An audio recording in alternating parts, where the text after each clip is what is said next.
live. Welcome to Climate Action Live with Gavin Anderson and Axel Segebrecht. Today we are going to talk about carbon credits and crypto and how the two might be connected. You might have seen stuff on your social media advertising, all sorts of weird crypto-related schemes, but there's a good reason why carbon credits are relating to blockchain technology. I'm really happy to have Gavin on tonight because, Gavin, you've been in stealth mode for a little while with this latest project of yours, and it's just launched this week. It's perfect timing, dare I say. It is, because we launched last Thursday, and we've been very quick actually. It's probably been 9 months or 10 months since inception to launch, which is blisteringly quick to actually get a blockchain system up and running. But it was born out of the first. What is a carbon credit? I think we should. That's kind of the first question I guess that we need to answer. I mean, I really know what it is. Okay. But it's very difficult to kind of explain. I mean, I can't explain it to anybody. So if you can explain it to us, there's a couple of types there's multiple types of carbon credits. But from a technology point of view, there's a natural carbon credit, which is bamboo, mangoes, tree planting, and there's non-natural. So that would be things like the project in Iceland where they're extracting CO2 out of the air through mechanical processes. So in doing this, you get awarded a carbon credit. So let's say you had a bamboo plantation and you grew your bamboo and you sold your bamboo. It was a crop, but whilst growing that, it meant that you were actually sequestering carbon. So the bamboo trapping the carbon, putting it back into the soil, and the soil being tested before and afterwards to make sure that the sequestration happening. You then get your carbon credits for however many tons you've extracted. Let's say you get 100 carbon credits on top of your farming work with your bamboo. Mm-hmm. You can then sell those carbon credits. And the reason I'm talking about these people, which is project developers, is they're the most important people in carbon credits. You read a lot about carbon credits being traded, about offsetting. You get push little things to have your green footprint and plant some trees. But the most important thing about carbon credits is the project developers. They're the people planting the seaweed, managing the mangroves. They're the people that are actually actively taking carbon out of the system. So they get a credit. That credit can then be sold on the open market. What traditionally happens is maybe a retail broker. So because it's a small business, there's nowhere for you to go to offset your carbon. So you'd have to go to a carbon broker, and they would work out your footprint for you, sell you the credits, but the credits would have probably been bought at a discounted rate from the project developer. So the person making the money out of the carbon credit is the broker or the consultant in the middle, and the person making the end sale.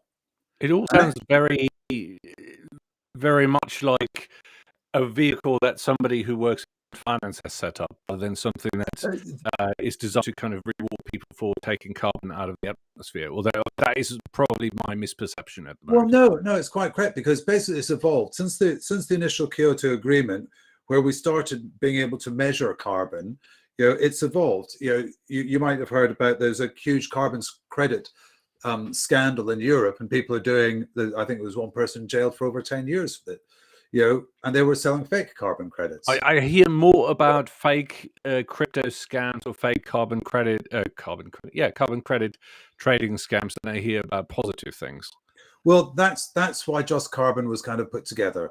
The idea is that the project developer comes to us. We make sure that they are a project developer. We check with the gold standard, who are set up by the WWF. They are the world's top authority for carbon credits and carbon registration.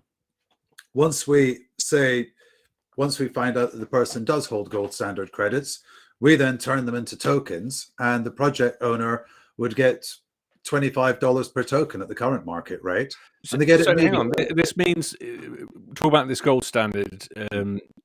This means they are kind of validated or not guarantees, probably the wrong word, but they're the quality of the carbon credit, or the fact that it is actually taken out of the atmosphere. That's kind of what this gold standard does.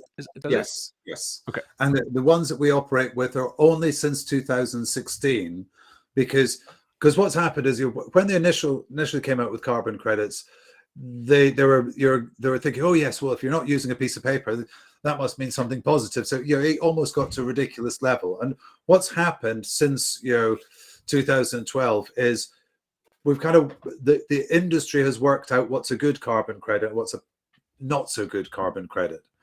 And then in 2016, they published the standards, and everybody said, yeah, that's the standards we're qualifying to. So the problem with the market is you can still buy a 2008 carbon credit for $7 or $8. You think, oh, I've got a carbon credit for $8 instead of 25. But the problem is that that's not properly validated. It's not guaranteeing that the money is actually going back to the project developer, because basically companies have too often been buying carbon credits, saying we're going green, and then they sit on them for a year, and then a year later the price of carbon's gone up, so they sell the credits again. Is there a regulator, if you don't mind me asking? Is there a body? You mentioned the gold standard folks. That's kind of a UN thing, isn't it? Well, that's the regulator for the quality of the credit, but there's no regulation for aftermarket sales, and there really shouldn't be aftermarket sales. When we take a ton of carbon out of the atmosphere, the person that did that work should be rewarded for it. The person that wishes to offset said ton of carbon should be able to pay for it, and that should be the end of the chain. So hence we put carbon credits into blockchain, and we actually burn them. So forever and a day, there's a digital trace of who bought where the carbon was from, when it was burnt, who bought it, and who retired it.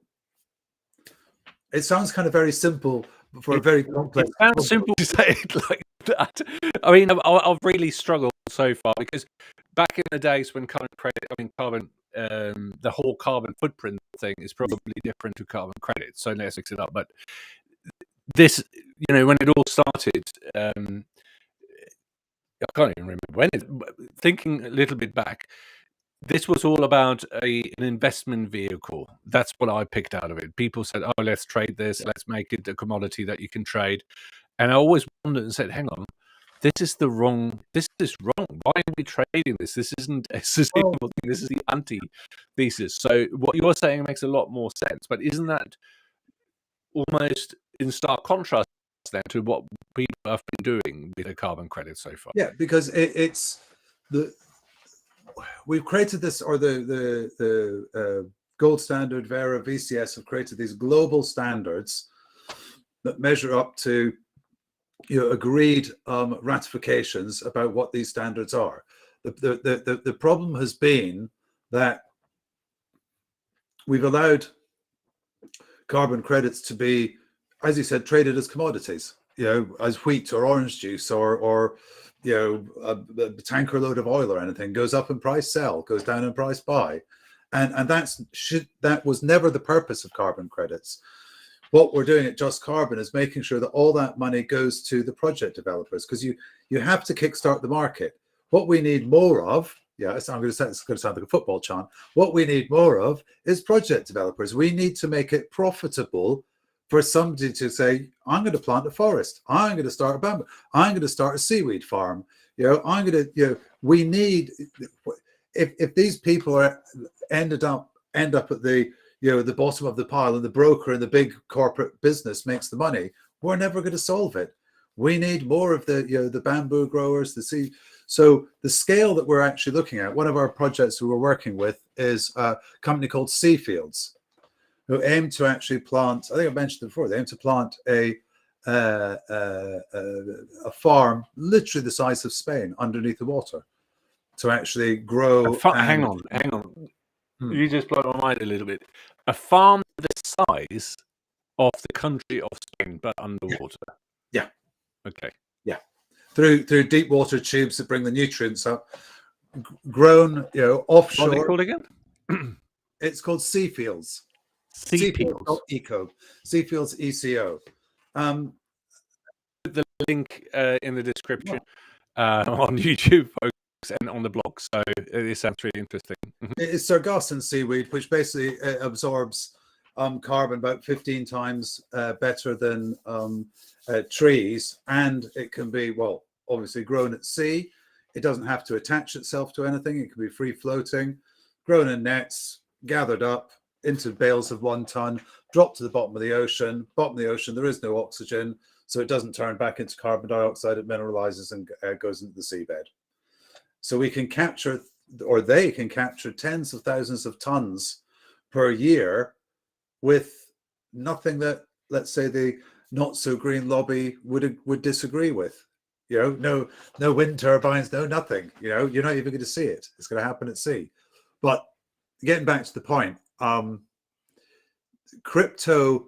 The great thing about crypto, because there's lots of myths around crypto. Everybody kind of thinks Elon Musk and Bitcoin, and it's all going on. The story I tell about crypto to let people know how empowering crypto is the Kenyan fisherwoman or fisherman's wife, who's back on land, and her husband is working on an industrial trawler, and he gets paid in dollars. There's no way he can actually.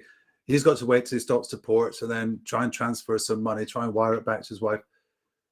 If his wife had a digital wallet on her mobile phone, and mobile phones, high penetration in Africa because there's very little infrastructure in certain areas, and the husband was paid in crypto, he could immediately transfer that money to his wife back in Kenya. And she could actually use, because Stripe have announced that they're going to be accepting crypto, which means that anywhere where you can use a Stripe payment, you can then pay with your crypto. So somebody that's currently outside of the financial system, the fisherman's wife, who doesn't have banks transfer and all the nice banking systems that we have. So crypto actually empowers, and also the lovely thing about that transaction is, no institutions make any money out of it. Crypto is I love the idea of crypto. I love the idea, and not so much the implementation of a lot of the blockchain technologies we've seen, or especially let me be specific about the mining for coins is what I have a problem with. And I have to, full disclosure, I do hold crypto, some of which is probably something I should look to get rid of because it is definitely associated directly with causing a lot of carbon emissions. I love the idea of how liberating crypto can be, and there are different ways to do the whole Bitcoin mining thing. You don't necessarily need the big kind of energy hungry farms that we've seen shutting down in China or elsewhere that consume as much energy. That's the wrong way to put it, or technically the wrong way to put it, but they use as much energy as a small town or city uses.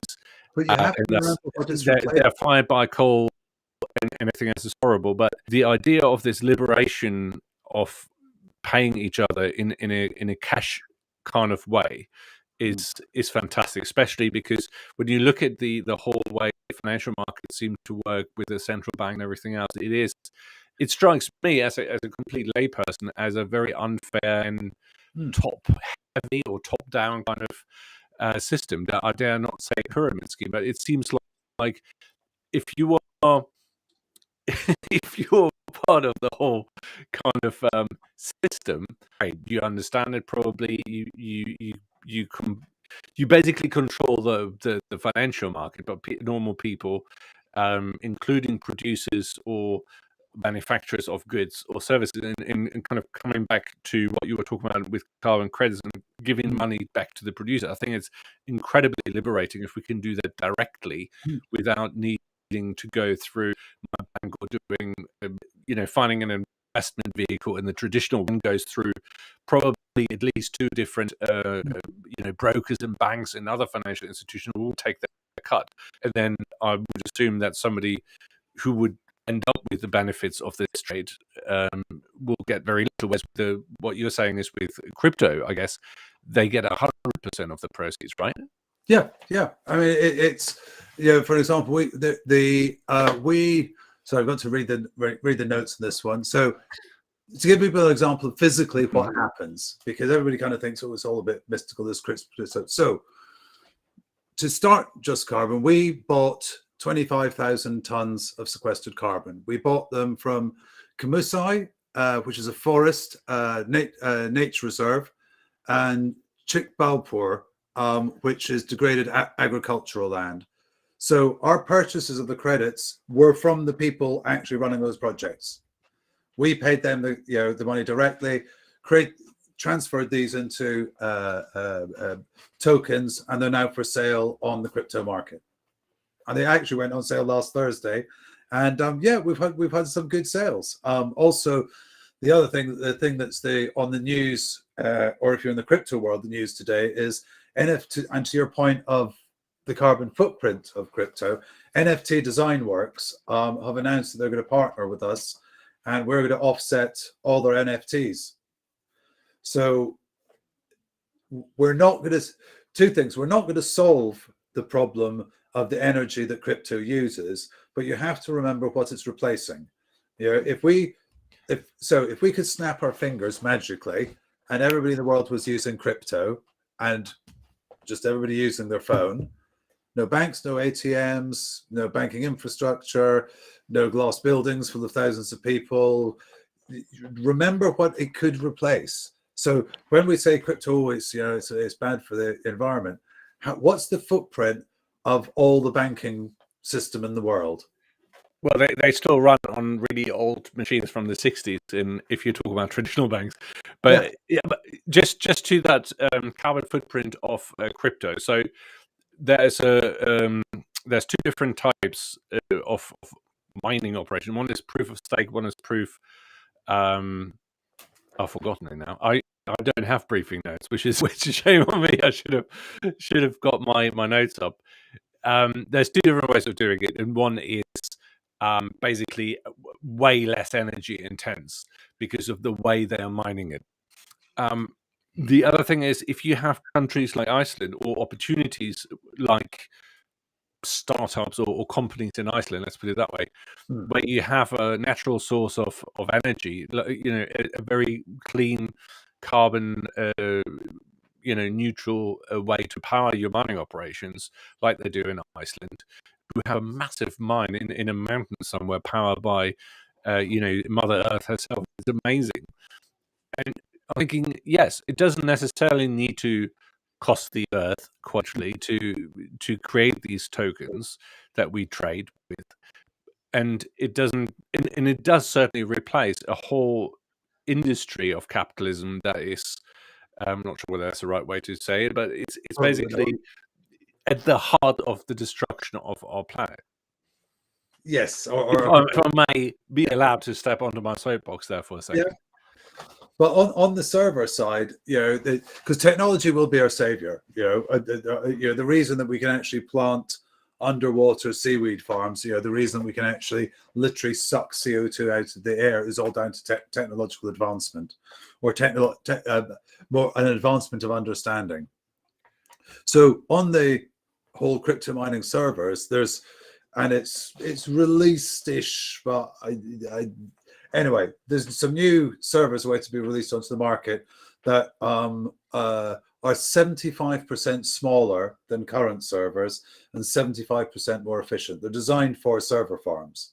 So if suddenly you can take 3/4 of the footprint out of crypto mining, and efficiency will get better, suddenly it all starts improving. The efficiency of modern machines. I think it's a bit like the energy inefficiency of crypto to a certain extent is it's the carbon footprint term that we're landed with in the offsetting world. And if anybody doesn't know the carbon footprint, the term carbon footprint was coined by BP, and the idea is that BP obviously and lots of other oil companies, Exxon, Shell, They go and mine or explore, go drill some holes, blow some stuff up, find some oil, put a production unit on it, take the oil out of the ground, then put it to refinery. Once it's refined, it then goes into tankers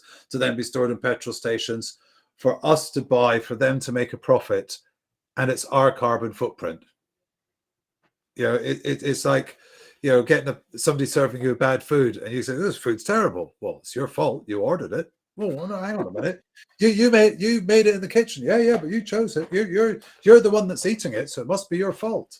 So the whole term carbon footprint is partly derived to actually, put the onus back on us for, feeling bad about the environment. So I guess, the crypto thing, excuse me, tokenization, all these things are very small movements that slowly shifting around, how these systems work. You can't particularly stop them, within easily within a generation's time. Probably your kids will, have you might be giving them pocket money in crypto in a few years, because you can see where they've spent it. You can access it through an explorer to see exactly where the crypto was spent, how much, at what time they did it. So there's a transparency to crypto, I think, that's valuable.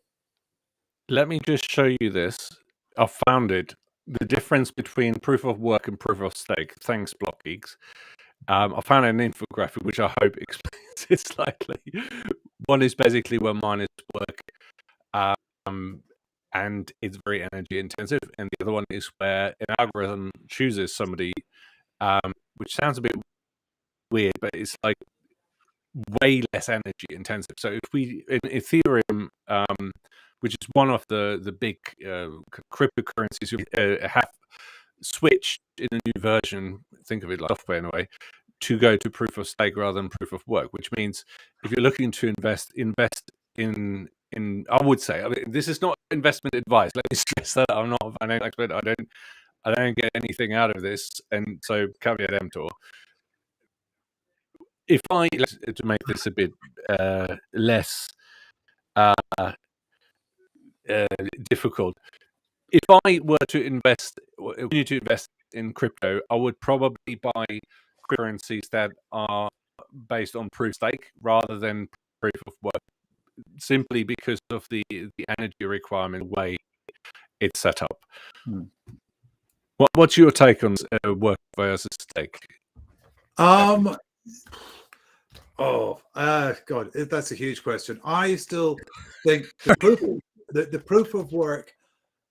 Oh, how do I explain this? The proof of work has to actually be the one that's used, because it has to validate the transaction. So, deep breath, take a drink, short explanation. When you use your Visa card and you spend £100, Visa guarantees that pizza company that you're good for £100. So you go, tap, walk out the door.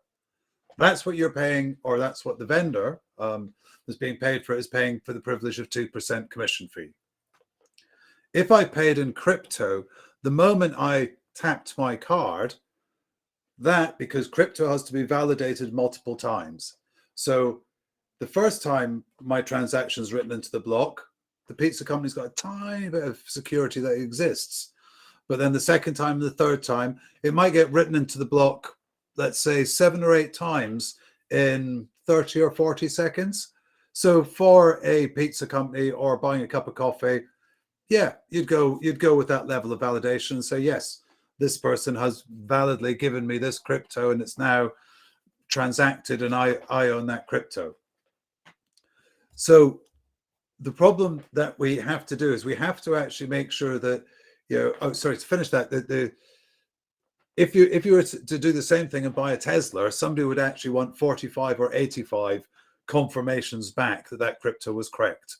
Because as it goes around the world, as it goes around the network, the more confirmations in the block then writes it to the block and affirms that was a legal transaction. So that's basically how the block works. But the problem is that in order for that to happen, there's a tiny lag, because there's actually humans on the end of computers doing this. It can't happen without eyes on screens using software and independently validating that transaction, which is the security level of blockchain. So do I agree with the staking? I think it's possible, but I think if we were to replace the way money works at the moment, which is almost virtually instant transactional, we have to actually have the capability of actually having, I think, the human ratification in there as well, because I think there's, would somebody would somebody trust 200,000 random strangers who don't work together and only are incentivized to do an accurate job, or 5 huge algorithms that deal with it all? So weirdly enough, miners, my own personal view, miners are kind of part of the process, because that actually gives the validation that it actually happened. There was a human being pushed a button, because there's actually more human validation of a transaction in crypto than there is in the digital world. Mm-hmm. Interesting. I've got another one for you. Yep. I appreciate your expertise in all of these things. Next time. NFTs. You mentioned NFTs. You mentioned Just Carbon partnering with what they called again? NFT Design Works. NFT Design Works. Really cool. Very cool NFTs. I would stay completely out of the whole NFT thing. Again, another trend I've missed. I mean, NFTs are not cryptocurrency, yet they are a blockchain-based smart contract, aren't they?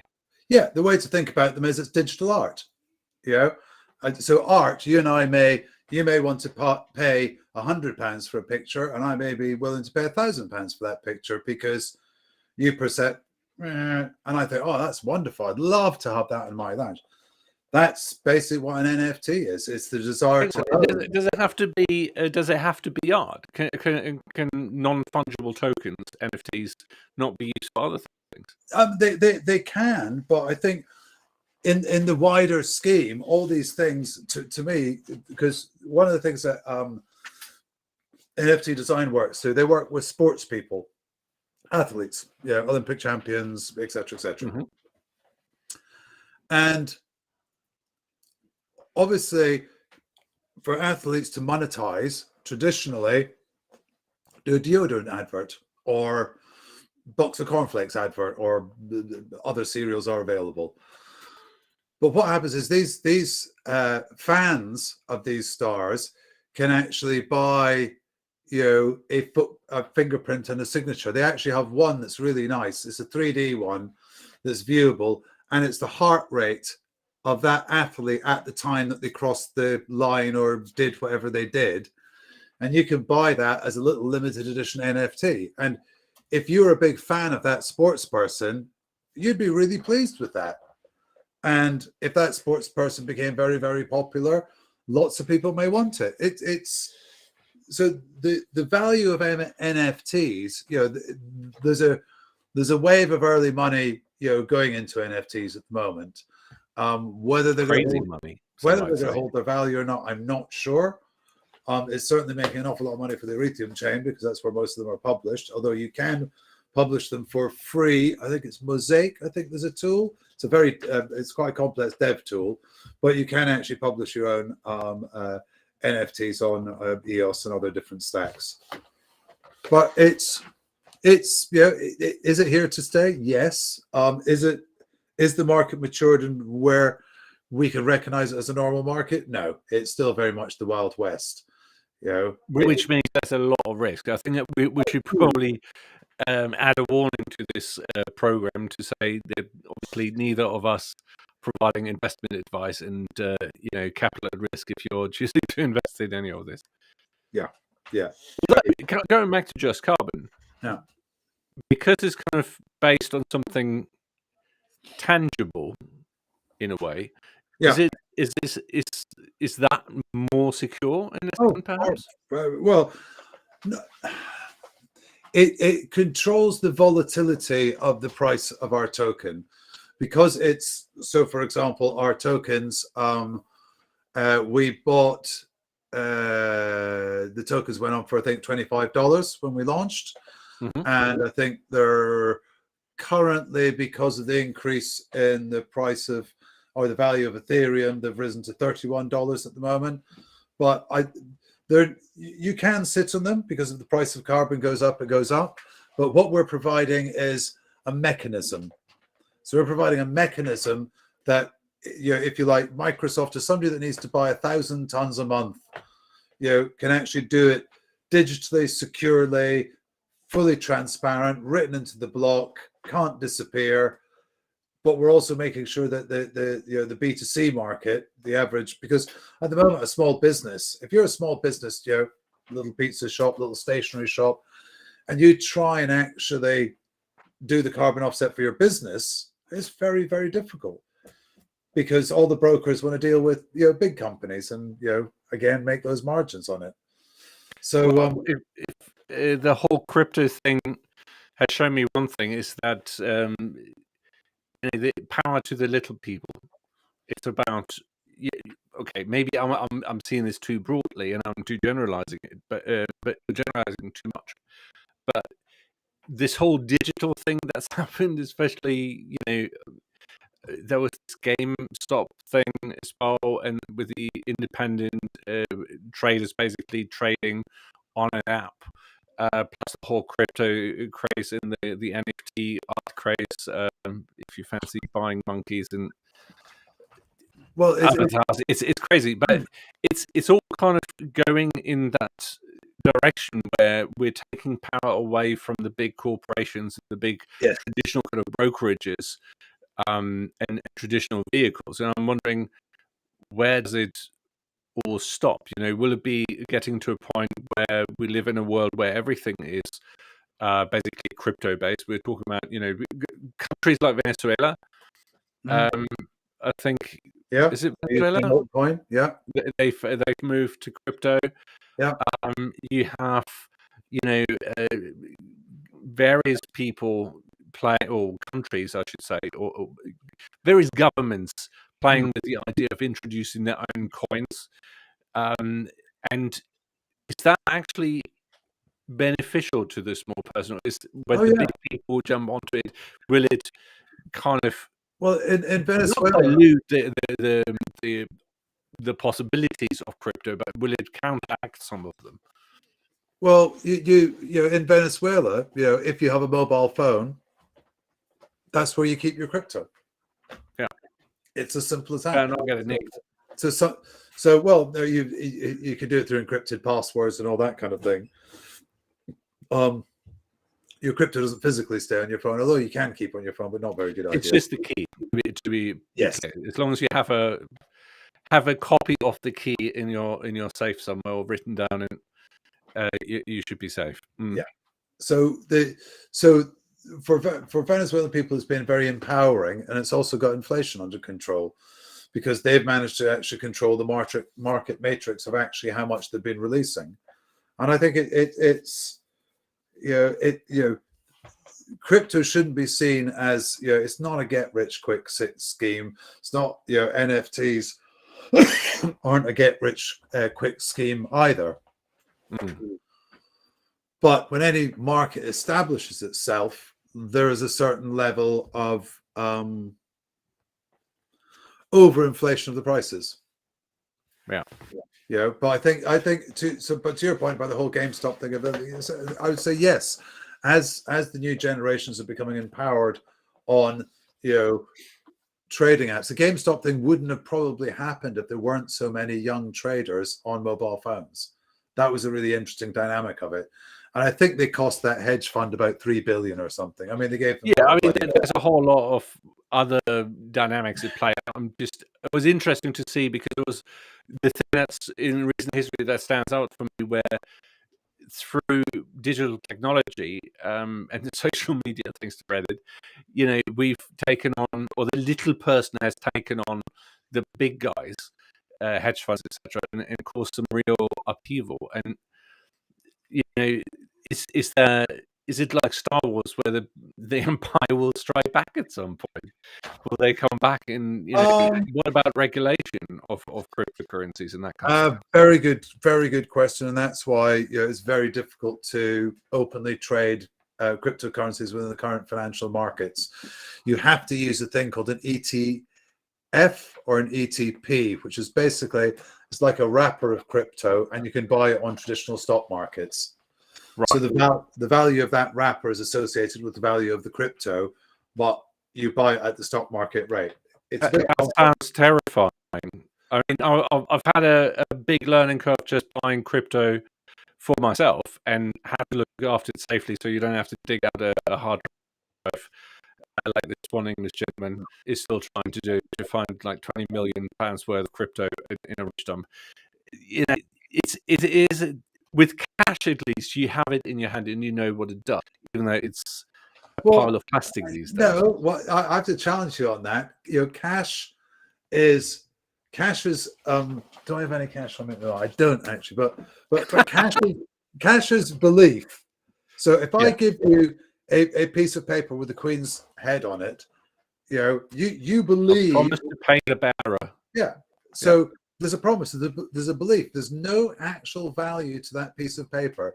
It is a promise. Mm. When you own your own crypto, that's yours. And basically, if you imagine, it's medieval times, we're all going around with the little bags of gold coins on our belts. It's like, because it's the transaction is the whole blockchain thing is about the transaction is on the blockchain for everybody to see, for it to be validated. So it's like you writing a unique address or your details on a banknote and saying Gavin had the £10 note on that date given to him by that person. In a way, but I want to go back to climate change, if I may. Yes. Apart from Just Carbon, which I understand now what they're doing, and it's a great idea. What else can we use the blockchain for when it comes to solving climate change? Is there another application? Yes. They've been using it for soil samples. So part of the validation, soil, rather than dirt, mud. Yeah.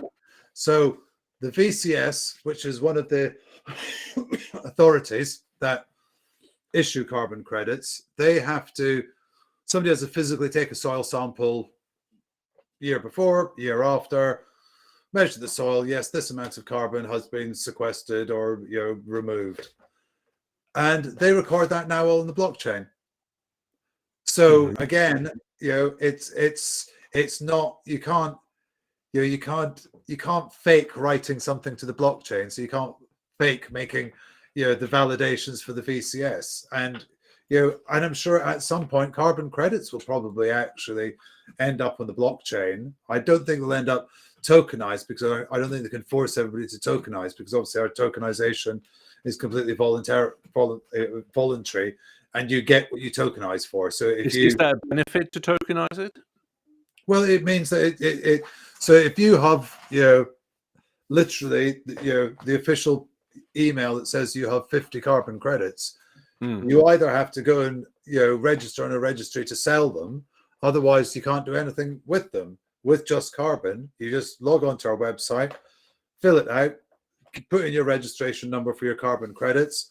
We validate them, we make sure that they're gold standard, and we immediately turn them into digital tokens, end up in your wallet within seconds, and you can sell them immediately. And we will guarantee your fixed price, which is the daily price of what the token's going to be. So we're not buying low, selling high. And the other thing that because I've been doing loads of interviews in the last week for Just Carbon, somebody said, who makes the money out of Just Carbon? Well, it's going to be a DAO. We're going to set it free. I'm going to walk away from this. Pardon my ignorance. What's a DAO? A DAO is a decentralized autonomous organization. So it's basically everybody that owns governance tokens in Just Carbon, and you get given governance tokens for buying and retiring as an incentive to use the platform.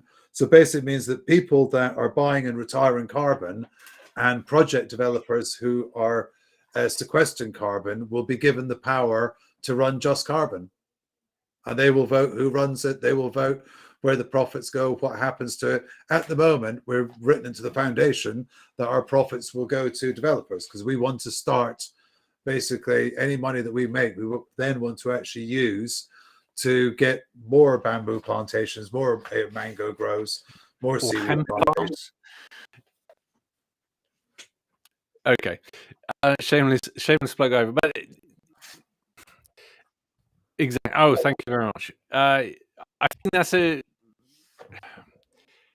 a really cool thing, and it's quite a different setup then to what you would expect, because most financial dealings, especially when crypto is involved or carbon credits, it seems to be, you have to have your capitalist top hat on. It's not something. It's okay. In my experience, it's either you have to be a full-on, hard-on capitalist to deal with these things, or you're completely the opposite of that, and you have what people often describe as the hippies and the anarchos, and it's like, well, no, there's probably the reality is somewhere in the middle. It'd be nice to have a corporation that does something positive. Having a company doesn't mean that you're a capitalist, and it doesn't mean that you have to do. Not saying capitalism is bad, but you don't have to just do it for your own profit or for the shareholders' profit. You have people like John Lewis, who founded John Lewis, and made it some kind of I don't know. I would call it uncapitalist. If you give your profits and the company and the running of the company to your employees, I think that's almost anti-capitalist in a way, isn't it? It's a bit more for the socialist. It's decentralized organizations. It means that nobody can take it over and nobody can actually run it. DAOs are being used for. There's a really nice one over Christmas time called the Christmas Present DAO, and you can become a member of the DAO, and you. I think I can't remember how much you put in, 100 quid or something, and basically people nominated children to have presents, and the people of the DAO voted on which children's got which presents. That was the purpose of the DAO. How come I've never heard of this, Gavin? What is going on? Well, the DAO is part of crypto. It's part of DeFi. All these buzzwords that you're hearing, is about empowering new ways of finance. And so I'm going to do my unashamed plug at the moment. So that link. What? Sorry, I'm going to do an unashamed plug. Go for it. So we love plugs on the show. So I've dropped a link to a Gleam link in the chat if you'd like to share with the audience. Oh yeah. 1 second, let me get it up. As in, let me get the link up on the screen. Because we are going to give away 1.35 million tokens. Governance tokens. Not pounds, that's tokens, just to be clear. And all you've got to do, or basically what we're doing is rewarding basic good behavior. So if you go into Just Carbon, or you go into Uniswap, or if you go into CXX, wherever you can buy a JCR token, you can buy a JCR token. You can buy part of the token. I think this competition, you have to buy one token. Let me give you the other link here, Axel. I can do it if I'm on a. Weirdly, it didn't like me looking at it via Tor, which is a very safe way to browse. Okay, but it works on normal ones, yeah? It works if I connect on a VPN, but it doesn't like. I use Brave, which is a Chrome browser which built in ad and tracking blocking, which sometimes breaks sites. But let me just see if I can. Well, that should be a clean link. Oh, it's clean. I'm not saying it's not clean. I'm just saying that my very what's the right way of putting this? Paranoid way of using the internet often stands in the way of doing simple things like accessing Facebook or clicking on links people send me, because my own great firewall is standing in the way. But I'm about to share my screen now. Without further ado, just need to find the right window. I think you can see this, folks. Yeah, there we go. Cool. So basically, that link, if you own a JCR, which is a ton of carbon, we're going to do a digital snapshot of the blockchain, seeing who's owning them. And then 30 days later, the instructions are there. I think it's 30 or 60 days later, we're going to do another digital snapshot. And then we're going to do a final digital snapshot to make sure that you've burnt the one token and retired it. And we are going to reward you. We're going to give away JCGs for everybody that buys JCRs and burns them. But also, if you're holding JCGs in your wallet, you can get entered into this competition. And you'll see that the top prize is 150,000 JCGs. JCGs are the governance token, which means you'd be allowed to vote on what Just Carbon does when we transform into a DAO. They will carry a value. We haven't gone to market yet on the value. The value there'll be a copper auction probably in the next few weeks. So yeah, this is a genuine giveaway, because we need people involved, and there's a lot of people who kind of think, oh, I'm not going to buy a ton of carbon and retire it just so I can get given lots of JCG tokens. Fine, but if you want, you're doing something good. Yeah, if you want to do something good for the planet, retire some carbon. Mm. Amazing. We're operating on PayPal only at the moment. Our strike will be kicking in the next couple of days, so there's no burning issue to do it right at this moment. But as I said, you can buy the tokens on CXX or Uniswap, JCR tokens. Hold them for a month. We'll do snapshots, and the people that are holding them and burn them will win a share of 1.3 million tokens. So what do I need to do in layman's terms? I need to go to another website to buy some JCG tokens? JustCarbon.com or Uniswap or CXX, any exchange where you can find a JCR token. Buy a JCR token for £25. You hold it in your digital wallet for, I think it's 60 days. And we take a digital snapshot, and we make sure that we take another digital snapshot to make sure that you've burnt or retired the credit. And we give you, I think, 2 JCGs for buying it, 2 JCGs for holding it for 30 days, 2 JCGs, or might even be 5 JCGs for burning it, as well as entering you into this competition. What do you burning it? Sorry. Retiring it. That's the whole principle of what we're doing. When you buy a JCR, a JCR is associated to 1 ton of carbon. We have either a project developer has transferred their ton of carbon into a token. So buying a JCR and then retiring it means that you can't sell it on. It means that you have personally bought a ton of retired carbon and sequestered it. You put it away. Yeah. Oh, that's what you mean by it. Gotcha. Yes. Yeah. Cool. I thought I needed to do something else. Everything we do is it rewards good behavior. So that's what this could be used, Gavin, for teaching children, right? Do their homework, tidy their rooms, get some tokens. You were talking. I'm not joking, because people use and I tried this once, but I failed desperately. People have stickers on a board. Every week or every month, and then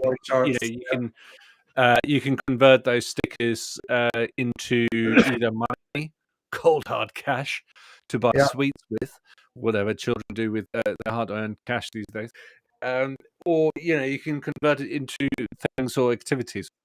something like that, or books or whatever. This could be. Is there something like that? That would be a cool idea. It would be really interesting.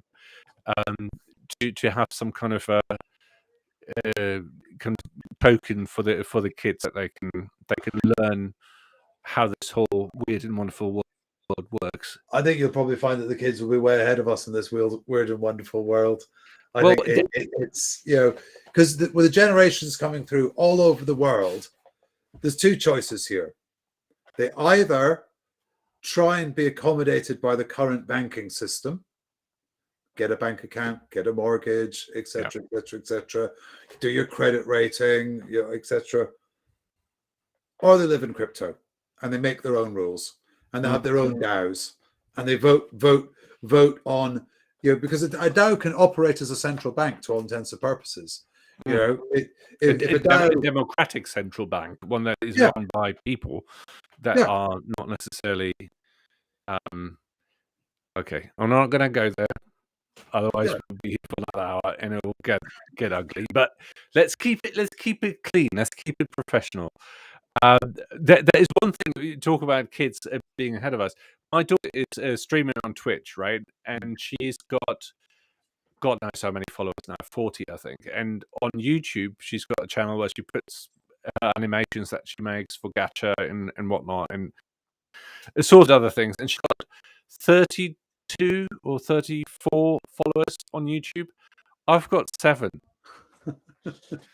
You know, so please, people, help me beat my daughter at YouTube by liking and subscribing, or disliking if you want. You know, any kind of reaction would be welcome, or comment, because it helps with the algorithm. It also helps me show my daughter that this climate action log is actually way more interesting than the whole gaming streaming thing. Having said that, I do have another channel where I stream really ancient shoot 'em ups and stuff, which is great fun. I can see where people are coming from, but there are more important things, you know, adults certainly should engage in. I think we need to protect our kids a little bit from the negativity surrounding all these things. But God, it is so easy for kids to also get it completely wrong, especially with financial investments. With you know, there are so many stories coming out every month where you hear of people who accidentally spend $1,000 on their mum or dad's credit card by buying some downloads, or a lot of the games. Sorry, again, tangent. You know, where you get a free-to-play game, and before you know it, you spend 50 quid in a week on some stupid upgrades. And I'm trying to explain to my children that when they spend their pocket money on, I don't know, Fortnite hats, or I don't know, Gacha Life skins, or what is it now they play FNAF, this is all digital. There is no tangibility to it whatsoever. If company A says you can't have this little you know, avatar that you purchased for £10, you're not getting it back. If your account gets hacked, you're done for. And I love this linkage between something tangible, like, you know, taking carbon out of the atmosphere. Sorry, my cat wants out. And converting that into something intangible, like a digital kind of token, because it has an inherent kind of value, if that makes sense. Whereas something that is only existing in a digital form and doesn't do anything other than, you know, release carbon into the atmosphere is something that has a very, very low value, or a negative value in the case of things that just produce carbon, or release it, I should say, not produce it. Sorry, I'm coming off my soapbox again, and I'll finish my tangent. That's okay. I'll on your comment about the whole digital thing. I'm involved with another business, and we decided that business is going fully carbon neutral. And cool! How did you do that? Well, basically, we're buying JCR tokens. We're doing. Yeah. So I could go carbon neutral by doing the same thing, right?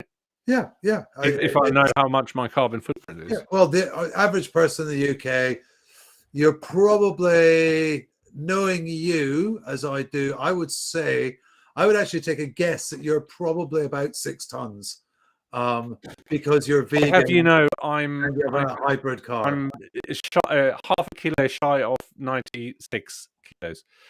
But we're talking about carbon. Yes, I don't know. The average person that owns a car, the average meat eater will actually do between 9 and 10 tons in a year. You have an electric hybrid car, and also you minimize your journeys, and you're also vegan. So I would probably take about a third off of that. There's lots of calculators you can use, which if you go to justcarbon.com, you'll be able to actually find. We have a Git book there with a list of carbon calculators that you can use. But the thing about this company, Tribe First, that was trying to, we decided it's a virtual company. There's some of us in Portugal, some in, Edinburgh, we're all over the place. And we decided to offset. So I had to actually work out all our email usage and our social usage and how many emails we sent out. And I couldn't, I'm still working on it, but I've only managed to get an entire office, a virtual office for 11 people. I've only managed to get us up to about 4 or 5 carbon tons a year as a business. It's ridiculous. That's, that wouldn't even cover the heating of an office. So the one thing I learned this week was the difference between a virtual office and a physical office is enormous for the carbon footprint. And even if you're running virtually, because if you read the footer of my emails, which I hope you do, Axel. Of course, every email. One email is 4 grams of carbon. One email is 4 grams of carbon. Yeah. So the average person that gets maybe 60, 70 emails a day, let's say, that is the equivalent of driving a petrol car 237 miles a year using your email, just your email. So then you add on top of your YouTube, and you add on your streaming, and you add on your Twitter, and you add on your other things, and it's not a huge amount, but you might be doing the equivalent of 1,000, 2,000 miles a year driving a petrol car in your digital footprint. Crazy. That is good, because I never, really think much about that. I've got 100% renewable energy, which, funnily enough, has gone up by at least 100%. Yeah, I know that's cost. Yeah. But from the green energy we're producing locally in the UK has not gone up in actual cost to manufacture, produce it.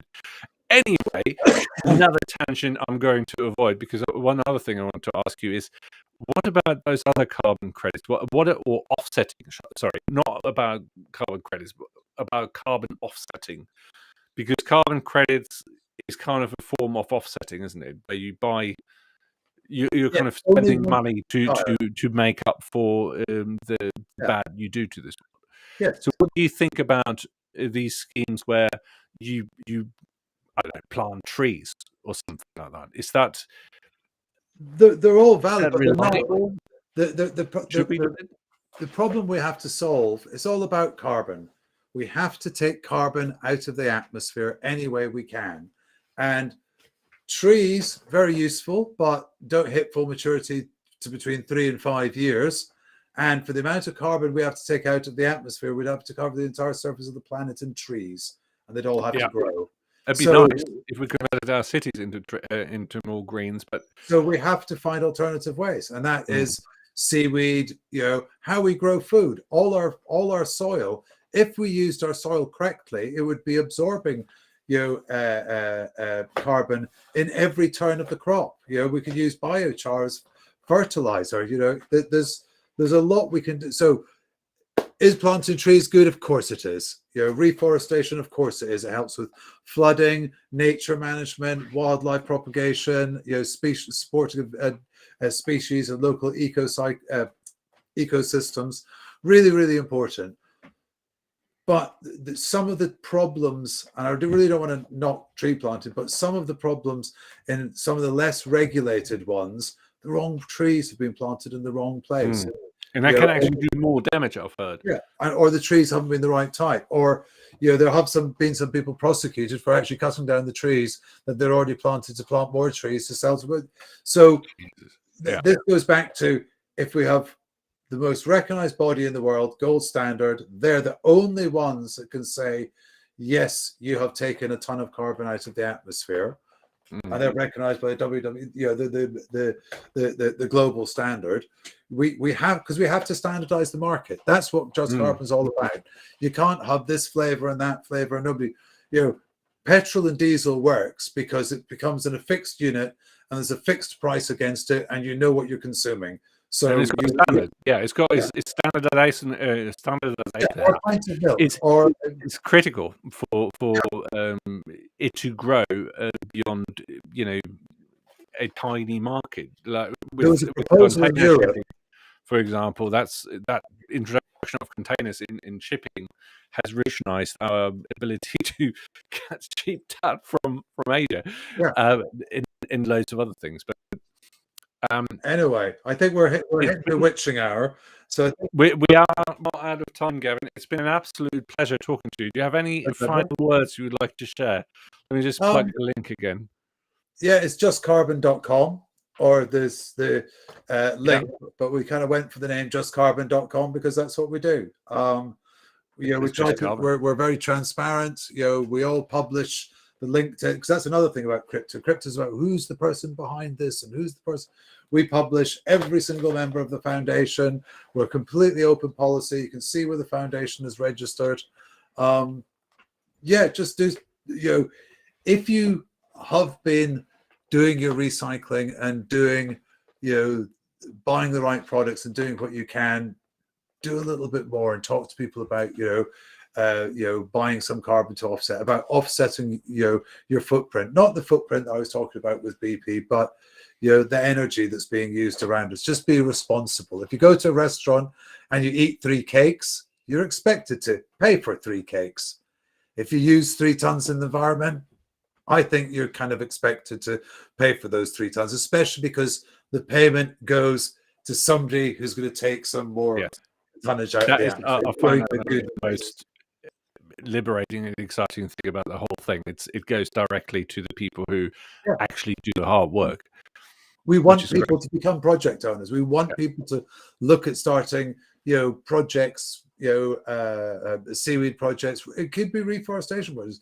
Any kind of carbon sequestration, natural-based carbon sequestration project.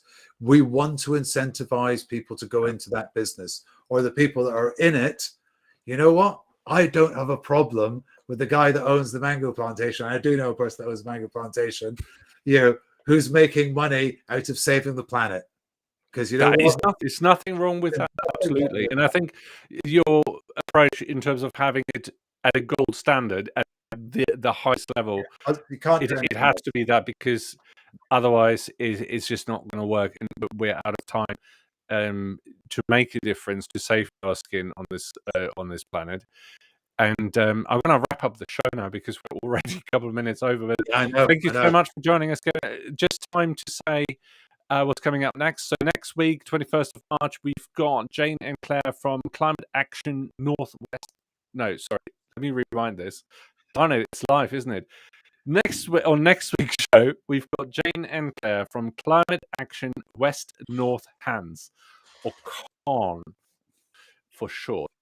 They've got an event urging you to join, which I believe is also online. It is happening on March the 17th, and I'm sadly not able to join that one, but they're a lovely group. They've got online meetings, very safe kind of place to talk about climate action in West North End. So they're coming on the show. I'm also in the process of updating the website with loads of other shows that are coming up. And if you want to get in touch, you know where to find in all the social media. If you're seeing this on YouTube, please give us a like or dislike.